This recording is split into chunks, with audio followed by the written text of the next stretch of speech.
தென்னிந்தியாவின் மிகப்பெரிய நிறுவனமான ஏவிஎம் நிறுவனம்.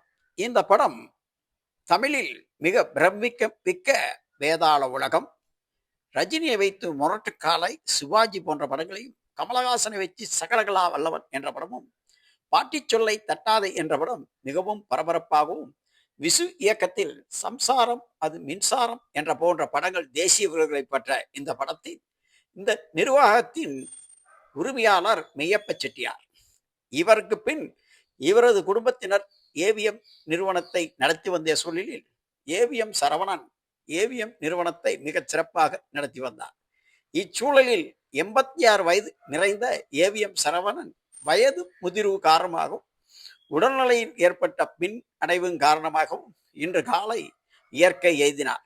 இவருடைய மரண செய்தி திரை உலகத்திற்கே பெரும் அதிர்ச்சியும் வருத்தத்தையும் ஏற்படுத்தியுள்ளது.